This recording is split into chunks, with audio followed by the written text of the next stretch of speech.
ખાંડ યાની કે sugar, third ઘી અને દૂધ.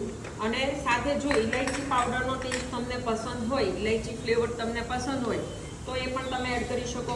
એના પછી કાજુ છે, દ્રાક્ષ છે, બદામ છે, એ તમારી ચોઈસ પ્રમાણે તમે એડ કરી શકો. હવે ઘણા બધા લોકો રવાનો શીરો બનાવતા હોય છે, રાઈટ? પણ કેવું હોય છે, બધાનું રવા સાથે દૂધનું માપ અલગ અલગ હોય છે. મતલબ કોઈ 1 કપની સાથે 3 કપ દૂધ લેતા હોય છે, કોઈ એની સાથે 3-4 કપ દૂધ લેતા હોય છે. પણ પરફેક્ટ જો 1 કપ દૂધની સાથે જો 5 કપ દૂધ 1 કપ રવાની સાથે જો 5 કપ દૂધ લઈને રવાનો શીરો બનાવશો તો એ શીરો એકદમ સોફ્ટ બનશે અને ક્વોન્ટિટીમાં પણ બહુ વધારે બને છે, બરાબર? તો અહીંયા આપણે લઈએ છીએ 1 કપ રવાની સાથે 5 કપ દૂધ, એટલું જ આપણે લઈશું અહીંયા ખાંડ. ક્લિયર? નેક્સ્ટ એના પછી આપણે શું લેવાનું છે? અહીંયા દૂધ. ઓકે, દૂધ ડાયરેક્ટ આની અંદર આપણે એડ કરી દઈએ 5 કપ દૂધ.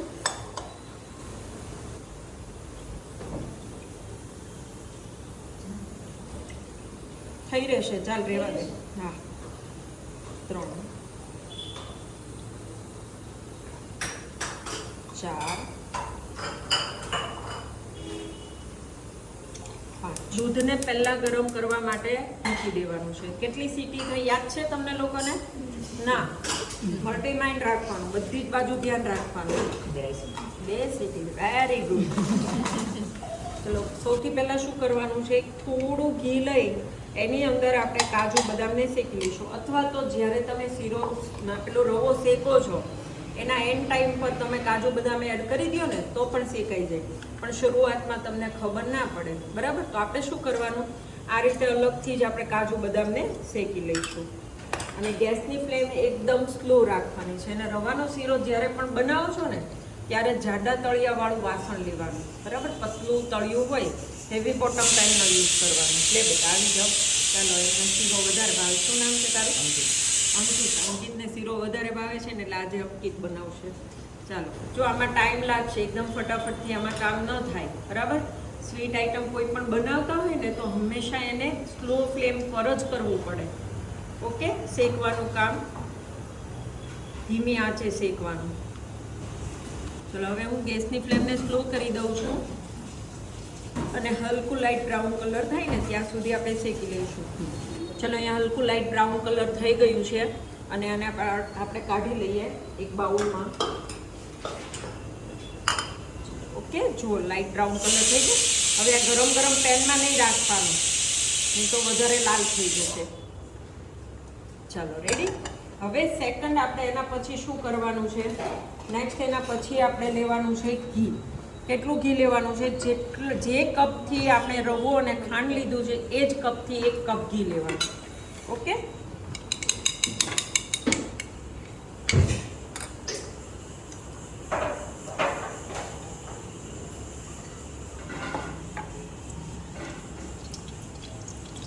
હવે જો આ ગરમ કટોરી છે આની અંદર ઘી ચોંટ્યું હોય ને બેટા, તો આ જે દૂધ છે ને ગરમ દૂધ, એ ગરમ દૂધની અંદર આ રીતે કરી નાખવાનું એટલે બધું ઘી નીકળી જાય. એટલે આપણને વાસણ સાફ કરવામાં પણ સારું રહે અને આપણું ઘી પણ વેસ્ટ જાય નહીં. ઓકે, નોર્મલ ઘી ગરમ થાય એટલે આપણે એના અંદર એડ કરવાનો છે રવો. કેટલો લીધો છે આપણે?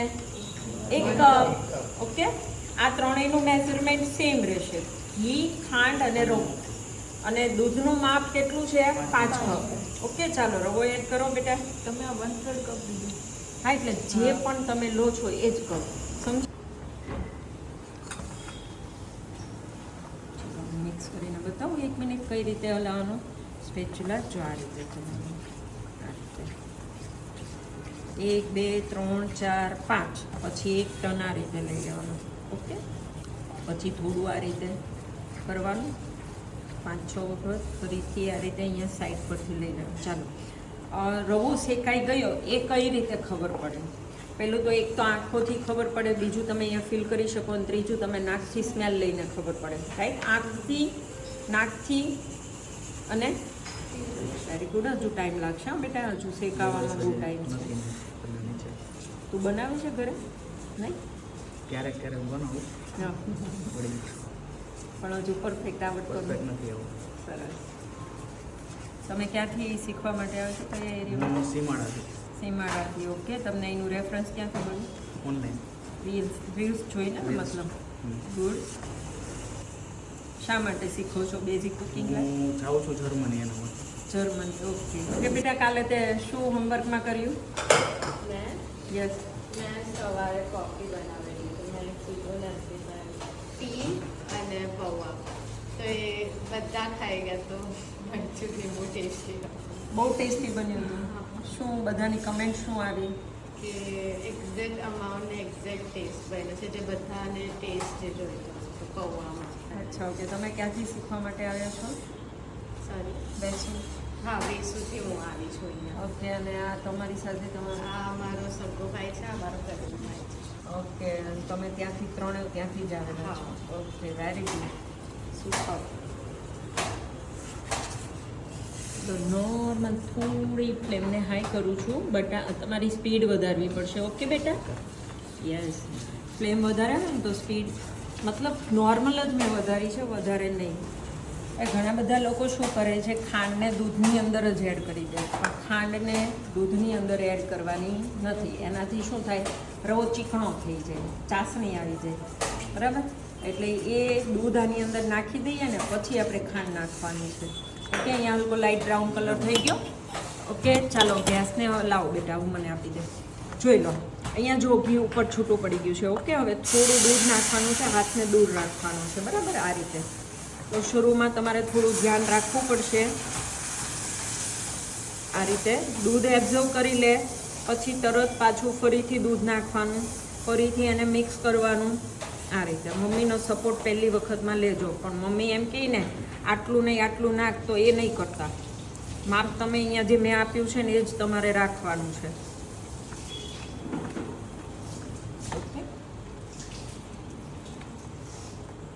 આખો બંધ કરીને આટલું દૂધ એડ કરી જ દેવાનું છે. ધીરે ધીરે આ બધું જ દૂધ રવો એબ્ઝર્વ કરી લેશે. ઓકે, સાઈડ પરથી પણ મિક્સ કરતું જવાનું. દૂધ નાખ્યા પછી થોડી ગેસની ફ્લેમને વધારી દેવાની, પણ રવો શેકતા હોય એ ત્યારે ગેસની ફ્લેમ સ્લો રાખવાની છે. ચાલો, હવે એડ કરી દેવાની છે ખાંડ. હમણાં ખાંડનું પાણી પણ છૂટશે.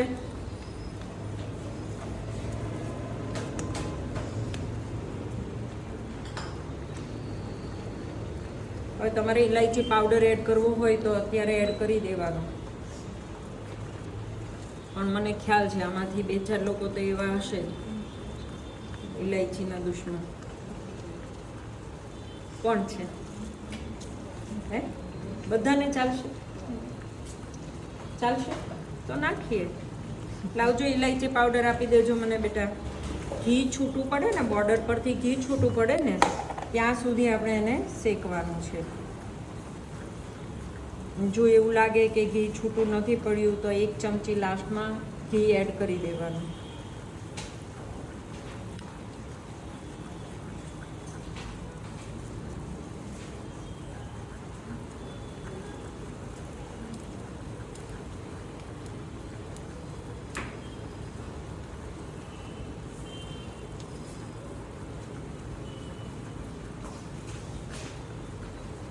જો નીચેથી પેન છોડવા માંડ્યું છે. ઓકે, અને બોર્ડર પરથી ઘીના બબલ્સ થવા માંડ્યા છે. જોયું?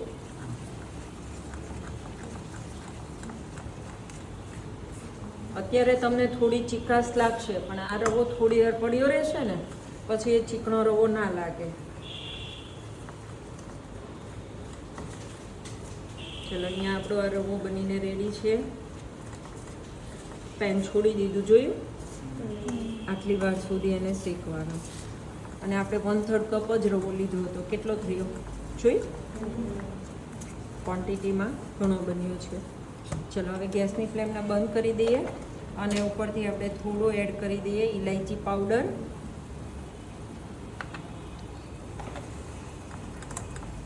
અને સાથે આપણે એડ કરી દઈએ અહીંયા કાજુ બદામના ટુકડા. બેટા, મને થોડી દ્રાક્ષ આપી દેજે.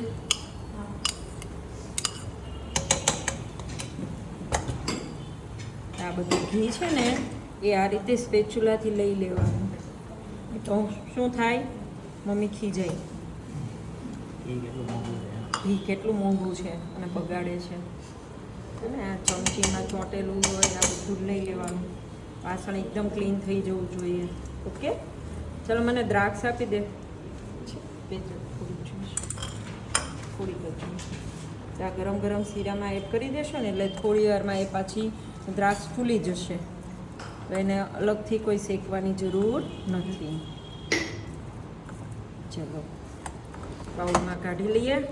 બોલો શ્રી સત્યનારાયણ ભગવાનની જય.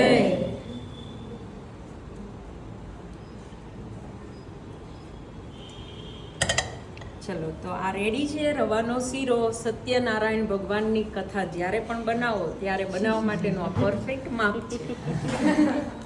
ઓકે ચાલો.